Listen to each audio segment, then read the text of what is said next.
Good morning. This is Ron. It is Friday, April the 27th. Welcome to Story Time.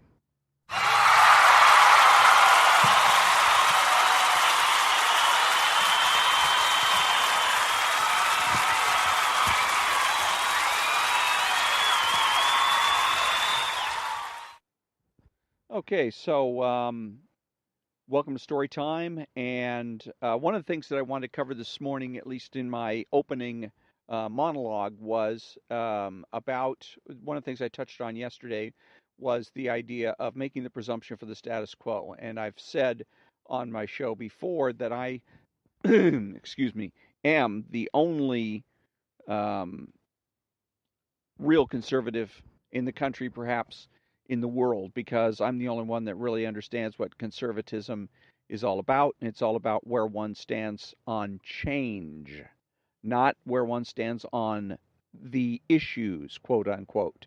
That was a decision that was made by the Democrats. The Democrats were the ones that decided that it is the issues that should be discussed during presidential elections, and then decided which issues belong to, decide what the issues were, and that where you stood on those issues was where you stood politically. For instance, abortion is one of the issues.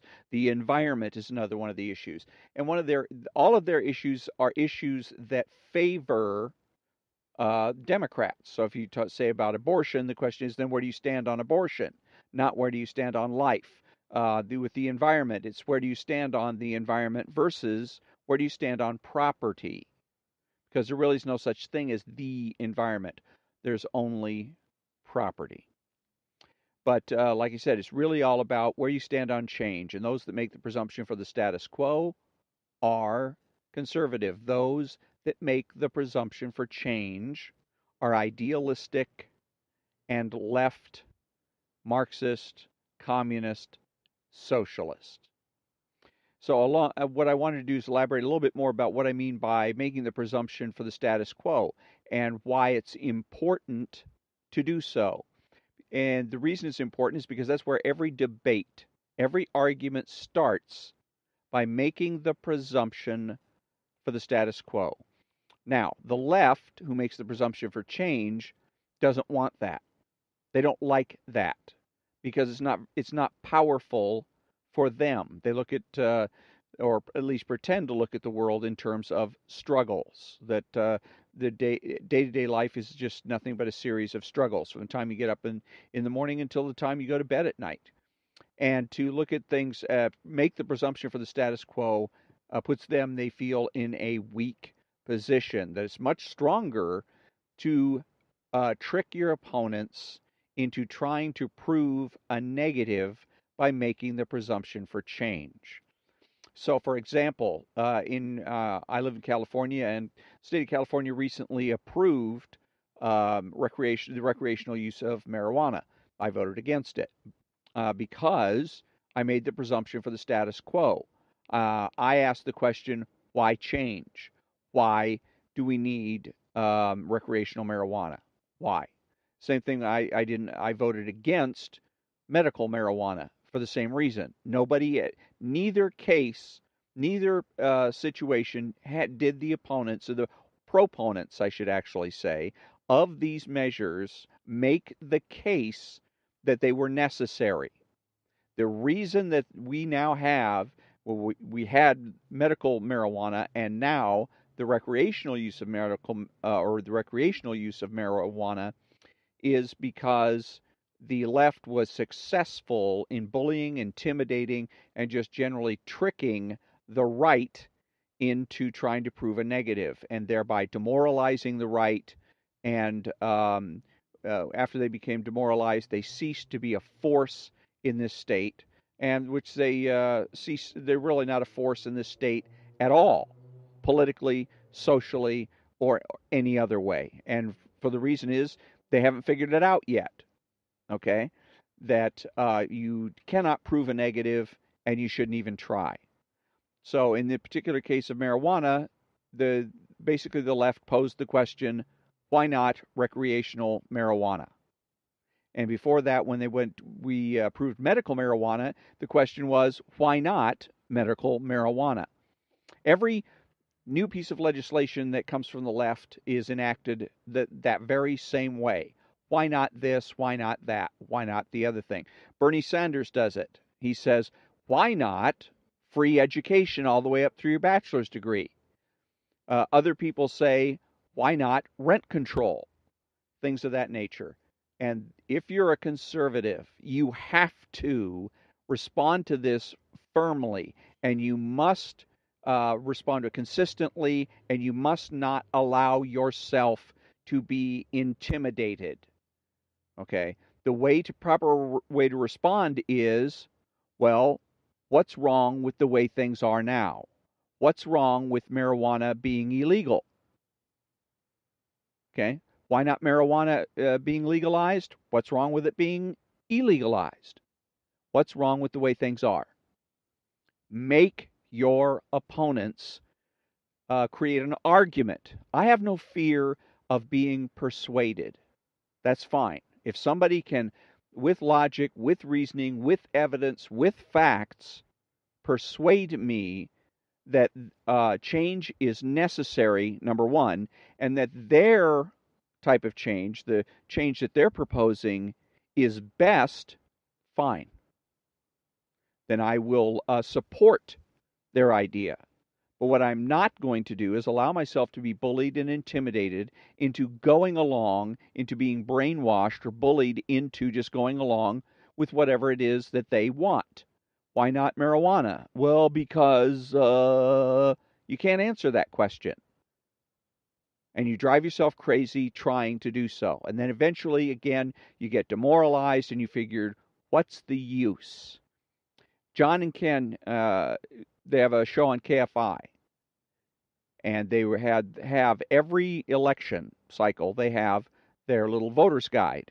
And the last election cycle on their voter's guide, they said, John said, and I quote, vote yes on the proposition to legalize marijuana, recreational use of marijuana, because it's inevitable.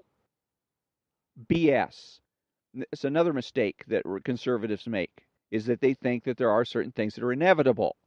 They believe this BS about history being some kind of a living, moving force.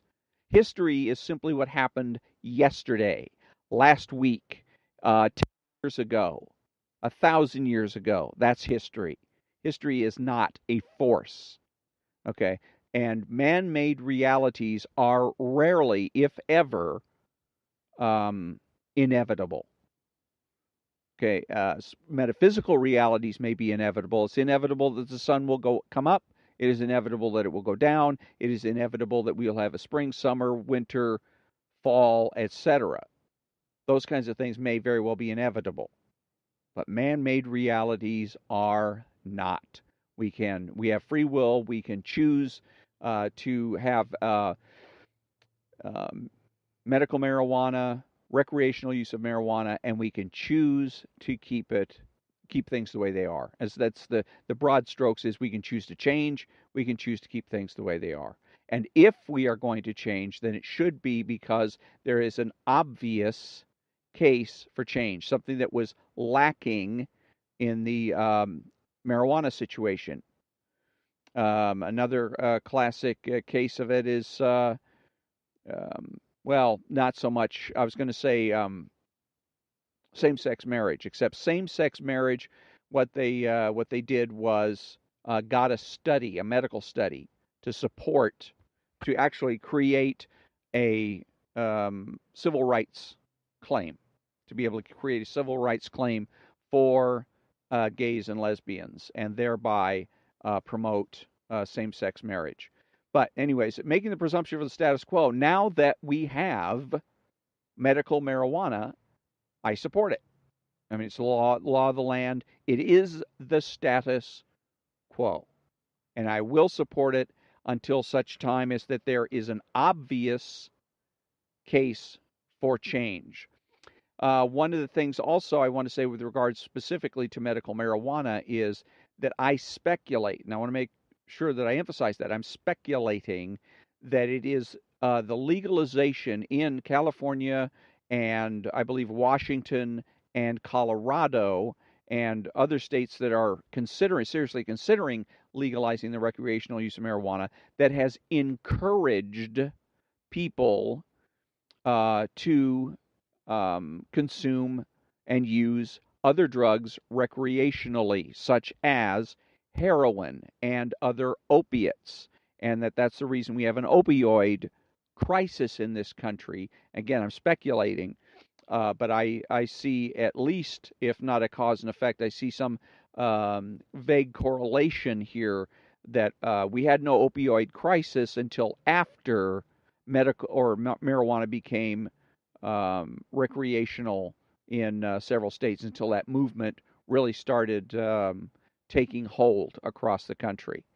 And so I blame that for the increase in heroin addiction, opioid addiction. Because think about it, if you're a person that is inclined to get high, no matter what it is, and marijuana has been legalized, then you may very well say, hey, I may as well go ahead and do cocaine or meth or shoot heroin, and because it's inevitable that someday heroin is going to be legalized, or cocaine or methamphetamines or whatever.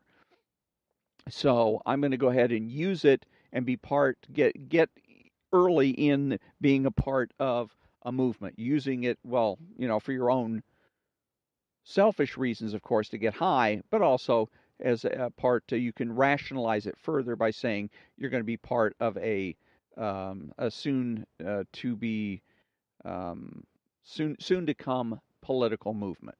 So when I come back, it is going to be time for Ayn Rand, Philosophy Who Needs It, and another part of Chapter 16.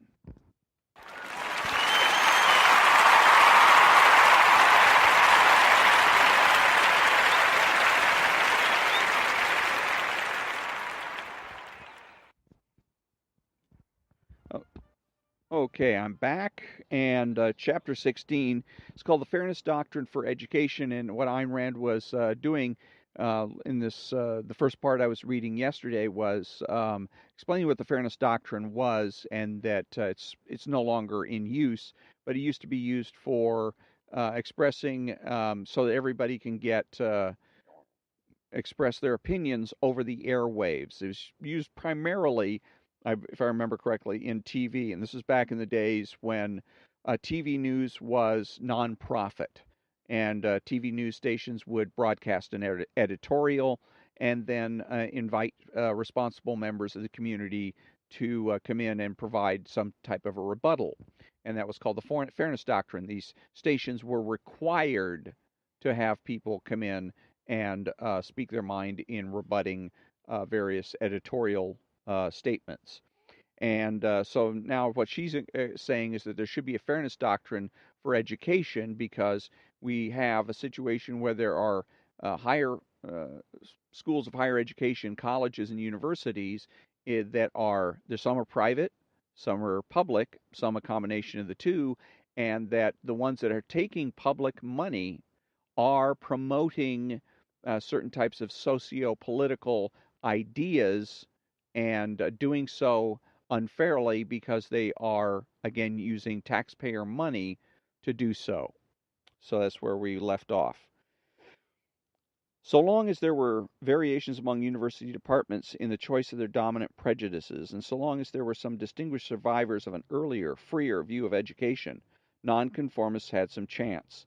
But with the spread of an unpolarized unity and federal encouragement, the spread of the same gray, heavy-footed, deaf, dumb, and blind, hysterically stagnant dogma, that chance is vanishing. It is becoming increasingly harder for an independent mind to get or keep a job on a university faculty, or for the independent mind of a student to remain independent. This is the logical result of generations of post-Kantian status philosophy, and of the vicious circle which set it up. As philosophy degenerates into irrationalism, it promotes the growth of government power, which in turn promotes the degeneration of philosophy. It is a paradox of our age of skepticism, with its proliferation of bromides to the effect that man can be certain of nothing, Reality is unknowable. There are no hard facts or hard knowledge. Everything is soft, except the point of a gun. That the overbearing dogmatism of university departments would make a medieval enforcer of religious dogma squirm with envy. It is a paradox, but not a contradiction, because it is the necessary consequence and purpose of skepticism, which disarms its opponents by declaring, "How can you be sure?" and thus enables its leaders to propound absolutes at whim. It is this kind of intellectual atmosphere and these types of cynical, bigoted, envy-ridden, decadent cliques that the federal government now proposes to support with public funds, and with the piously reiterated assurance that the profiteering institutions will retain their full freedom to teach whatever they please, that there will be no strings attached. Well, there is one string which all the opponents of the intellectual status quo now have the right to expect and demand: the fairness doctrine. If the public allegedly owns universities, as it allegedly owns the airwaves, then for all the same reasons, no specific ideology can be permitted to hold a monopoly in any department of any public or semi-public university. In all such institutions, every significant viewpoint must be given representation. By ideology in this context, I mean a system of ideas derived from a theoretical base or frame of reference. The same considerations that led to the fairness doctrine in broadcasting apply to educational institutions, only more crucially, more urgently, more desperately so, because much more is involved than some ephemeral electronic sounds or images, because the mind of the young and the future of human knowledge are at stake. Would this doctrine work in regard to universities? It would work as well and as badly as it has worked in broadcasting. It would work not as a motor of freedom, but as a brake on total regimentation. It would not achieve actual fairness, impartiality, or objectivity, but it would act as a temporary impediment to intellectual monopolies, a retarder of the establishment's takeover, a breach in the mental lethargy of the status quo, and occasionally an opening for a brilliant dissenter who would know how to make it count. Remember that dissenters in today's academic world are not the advocates of mysticism, altruism, collectivism, who are the dominant cliques, the representatives of the entrenched status quo. The dissenters are the advocates of reason, individualism, capitalism. If there are universities somewhere that bar the teaching of overtly vicious theories, such as communism, the advocates of these theories would be entitled to the protection of the fairness doctrine so long as the university received government funds, because there are tax-paying citizens who are communists. The protection would apply to the right to teach ideas, not to criminal actions, such as campus riots or any form of physical violence. Since the fairness doctrine cannot be defined objectively, its application to specific cases would depend in large part on subjective interpretations, which would often be arbitrary and, at best, approximate. But there is no such approximation in the universities of Soviet Russia, as there was not in the universities of Nazi Germany. The purpose of the approximation is to preserve, to keep alive in men's minds, the principle of intellectual freedom until the time when it can be implemented fully once more in free, i.e., private universities. The main function of the fairness doctrine would be a switch of the burden of fear from the victim to the entrenched gang, and a switch of moral right from the entrenched gang to the victim. A dissenter would not have to be in the position of a martyr facing the power of a vast establishment with all the interlockings of unknowable cliques, with the mysterious lines of secret pull leading to omnipotent governmental authorities. He would have the protection of a recognized right. On the other hand, the establishment's hatchet men would have to be cautious, knowing that there is a limitation, at least in principle, on the irresponsible power granted by the use of public funds with no strings attached. But the fight for the fairness doctrine would require intellectual clarity, objectivity, and good, i.e., contextual judgment, because the elements to consider are extremely complex. For instance, the concept of equal time would not be entirely relevant, An hour in the class of an able professor can undo the harm done by a semester in the classes of the incompetent ones, and it would be impossible to burden the students with courses on every viewpoint in every subject. There is no precise way to determine which professor's viewpoints are the appropriate opposites of which, particularly in the midst of today's prevalent eclecticism. The policy of lip service to impartiality and of window dressing is practiced in many schools, and the eclecticism in some of the smaller colleges is such that no specific viewpoint can be discerned at all. It is the cases of extreme, of ideological unity on the faculty and monopolistic monotony in teaching, particularly in the leading universities, which set the trends for all the rest, that require protest by an informed public opinion, by the dissenting faculty members, and by the main victims, the students. Intellectual diversity and ideological opposites can be determined only in terms of essentials, but it is an essential of modern philosophy to deny the existence or validity of essentials, which are called oversimplification. The result is that some advocates of a guaranteed minimum income are regarded as defenders of capitalism. Advocates of theories of innate ideas are regarded as champions of reason. The tribal conformity of hippies is regarded as an expression of individualism, etc. And most college students have lost or never developed the ability to think in terms of essentials.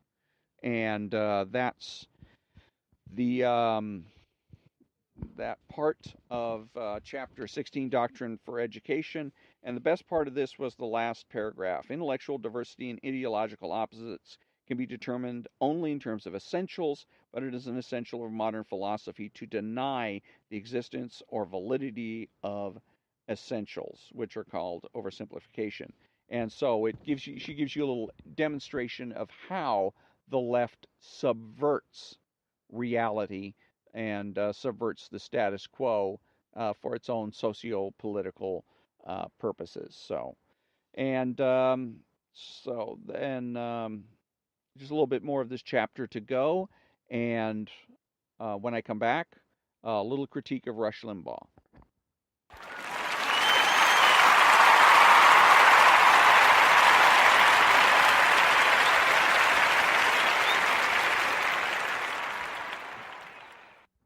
Okay, I'm back, and I'm back with the Rush Limbaugh's application, from the Rush Limbaugh Show, and the piece I'm going to be critiquing is called "What's the Resistance Movement Doing to the Country?"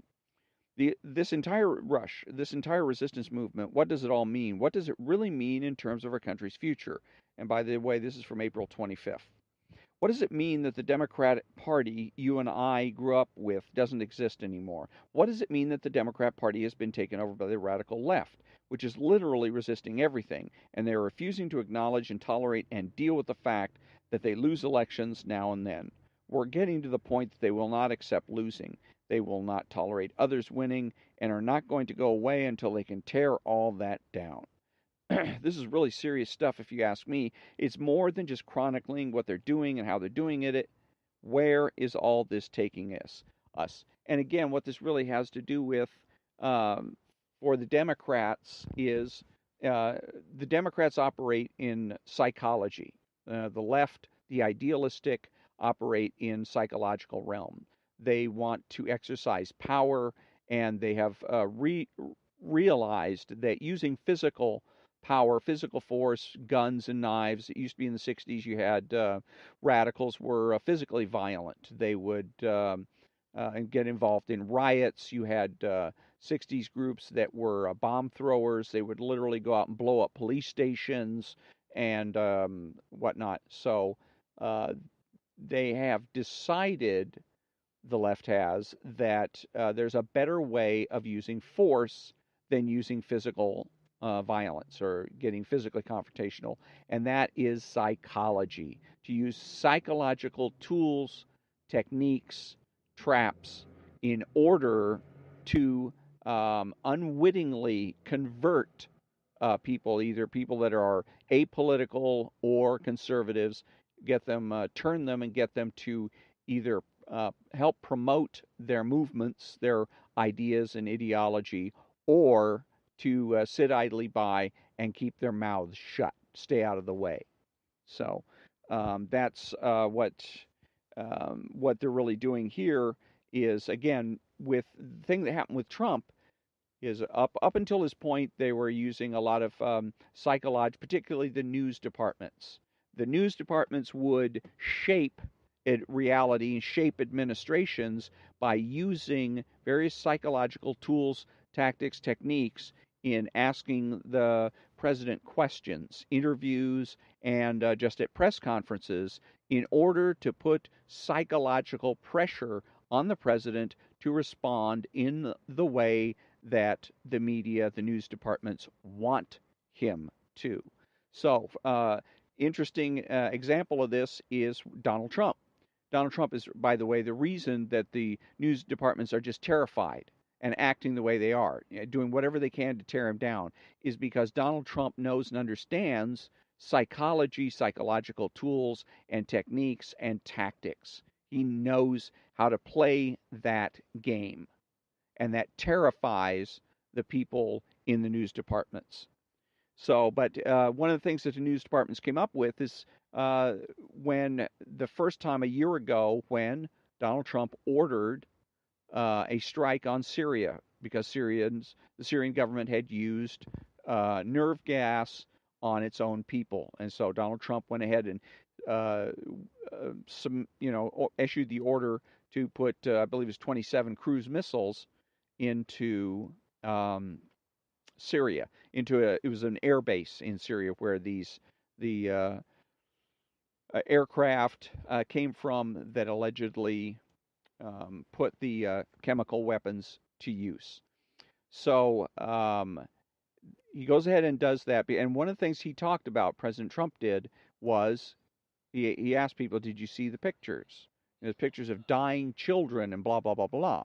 Now, after he went ahead and put the cruise missiles in, a journalist, a news person, I hesitate to call them journalists, but a news person came out and said on television that this was the day that Donald Trump became president of the United States. And at first blush, it seems like an odd statement. Why would you say that? I mean, in terms of reality, it's false. He became president on January 20 something 2017. Okay, so obviously, whoever the person that's talking about this is talking metaphorically or poetically. What does he mean by became president?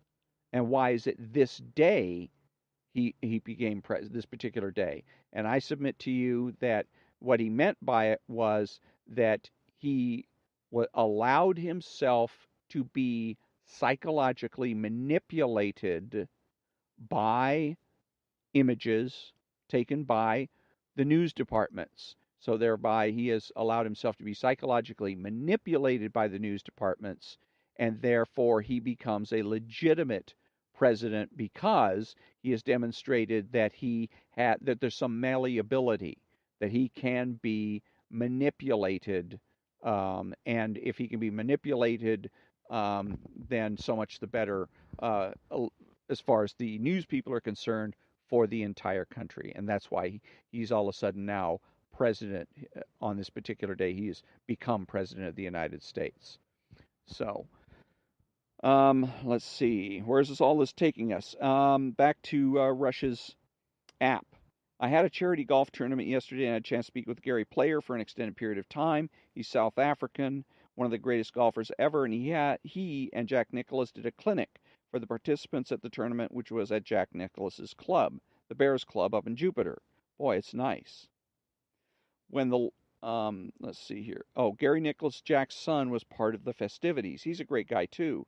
It was really a great day. I had a lot of people that came up and wanted to chat. And one of the things I'm continually asked now is not if I am aware of some recent example of outrageous behavior by the left, but people are becoming increasingly concerned about what does it mean. This is not the usual Democrat opposition.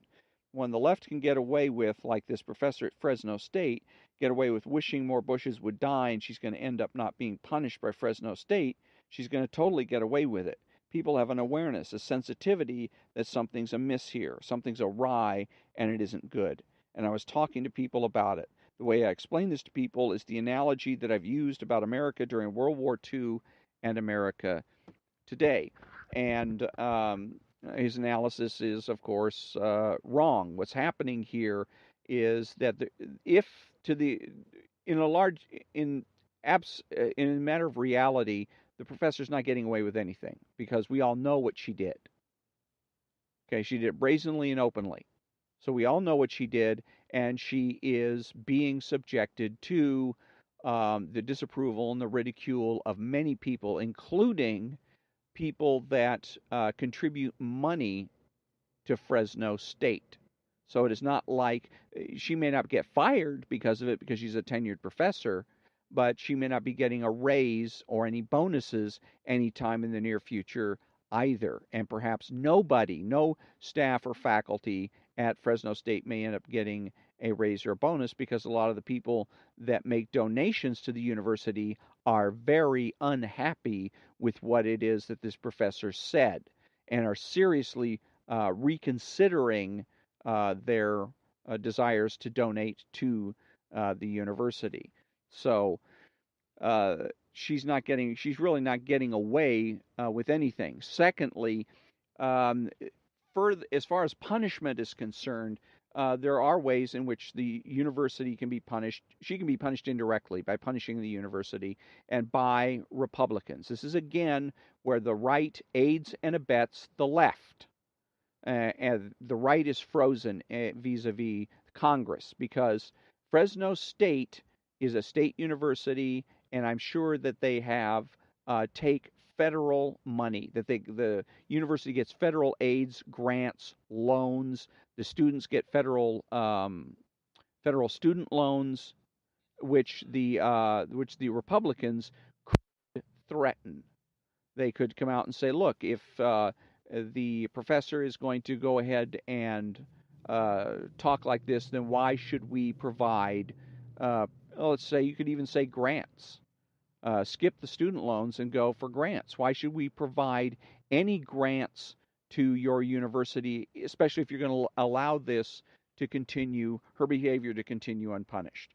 The university itself could also punish her behavior by censuring her or at least making a public statement to the effect. And I understand that I think the president of Fresno State did come out and say that her behavior doesn't reflect the university, blah, blah. But it seems to me more like he's trying to downplay the significance of what she said. And by the way, the controversy created was in basically saying when Barbara Bush died, good, I'm glad she's dead. She's worthless, and I wish the whole family would drop dead, that kind of thing. So the university has tried to distance itself from her remarks, but really hasn't done anything to come out and say, we condemn what she said. She's wrong. What she's saying is sick, wrong, whatever. Another thing that they can do, they can't fire her, but they don't have to give her a raise. Okay, they don't have to give her a bonus. There's probably all kinds of little perks and privileges that they can simply withhold from her until such time as she wants to make an apology and change her tune and change her attitude. Another thing that can possibly be done is for conservatives around the country to tweet, email, write letters to the professor, to the university itself, expressing their outrage. So Rush Limbaugh is really wrong when he says that this woman is getting away with it. In this day and age, it's very, very difficult to get away with anything, even if you're trying to get away with it. And this woman wasn't trying to get away with it. She was bold, she was brazen, and the worst thing for her is that her provocation was fruitless because ultimately what she was looking to do here was agitate, create social friction in the hopes of instigating and starting a revolution that will end up being worldwide, ushering in worldwide socialist paradise. And it failed. It fell flat. So that's my critique of Rush Limbaugh for today. And when I come back, it's going to be the New York City cab driver's joke book.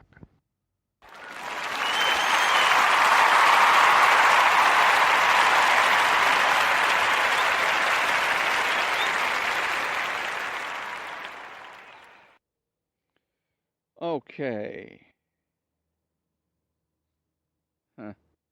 I'm back. I think that's where I am. Anyways, I'm reading from the New York City Cab Driver's Joke Book by Jim Peach. How can a bartender tell which men like Moosehead? They're the ones with antler marks on their hips. A man takes his wife and small son to the circus. At one point, the father goes to the refreshment stand for some popcorn and soda. The mother and son are watching the elephants, when suddenly the boy says excitedly, "Mommy, Mommy, what's that thing hanging off the elephant?" "That's his trunk," says the mother. "No, no, no," says the boy, "farther back." "Oh," says the mother, "that's his tail." "No, no," the son insists. "There, underneath." "Oh, the mother gets all flustered and says, that's nothing, dear." A little later, the father comes back and the mother leaves for a few minutes to go to the ladies' room. After she leaves, the boy bounces up and down in his seat and says, "Daddy, Daddy, what is that thing hanging off the elephant?" "That," says the father, "is his trunk." "No, farther back," says the boy. Father says, "Oh, that's his tail." "No, no," says the boy, exasperated. "What's that down underneath?" "Oh," says the man, "that's his penis." "Oh," says the boy. He then asks, "Well, how come when I asked Mommy what it was, she said it was nothing?" "Son," says the father, "I've spoiled that woman." I often take taxis myself, and I know how frustrating it can be when you can't find an empty one. One time, after telling a particularly good joke to a woman, she said to me, "Great, now I can tell that to myself in the morning when I'm out there waiting for a cab." A traveling salesman is driving through the country and stops at a farmhouse. He knocks at the door, and a little girl answers. The man looks down at her and says, "Hello, young lady. I'm a feed salesman, and I would like to speak to your mother. Is she home?" "Yes," says the girl, "but she's upstairs in the bedroom screwing the goat." The man is quite surprised and asks, "But, but, doesn't that bother you?" The little girl replies, "Nah." A man is on an airplane when the stewardess comes up to him and asks, "Would you like some TWA soda, some TWA coffee, or some TWA milk?" And the man looks at her and replies, "I want some TWA tea." And with that, we come to the conclusion of another episode of Story Time. Thank you very much for joining me, and until tomorrow, have a great day.